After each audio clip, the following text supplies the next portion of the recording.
அல்லாஹ்வுடைய உதவிகளை எப்படி சஹாபாக்கள் நேரடியாக பார்த்தாங்களோ நீங்க கேள்விப்பட்டிருப்பீங்க.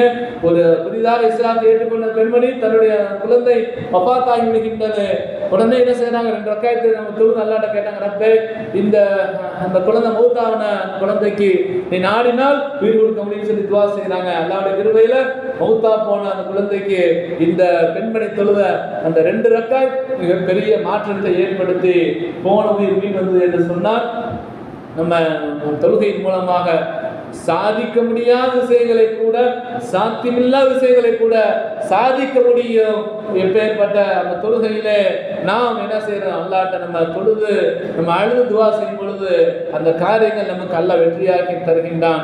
எனவே நாம் தொழுகையிட விஷயத்தில் மிகுந்த அக்கறை எடுத்து அதீத அக்கறை கொண்டு அந்தந்த நேரத்தில் இங்கே பள்ளியிலே நடைபெறுகின்ற முதல் ஜமாத்திலே நாம் முக்கியத்துவம் கொடுத்து தக்பீர் தஹரீமாவோடு தொழக்கூடிய பாக்கியத்தை அல்லாஹ் நம் உயிர் பிரிய நேரம் வரைக்கும் கடைசி வரைக்கும் தொழுகை ஜமாத்தோடு தொழக்கூடிய பாக்கியத்தை அல்லாஹ் எல்லோருக்கும் நசீபாக்குவானாக. வாஹிரு தஅவானா அல்ஹம்துலில்லாஹி ரப்பில் ஆலமீன். அஸ்ஸலாமு அலைக்கும் வரஹ்மத்துல்லாஹி வபரகாத்துஹு.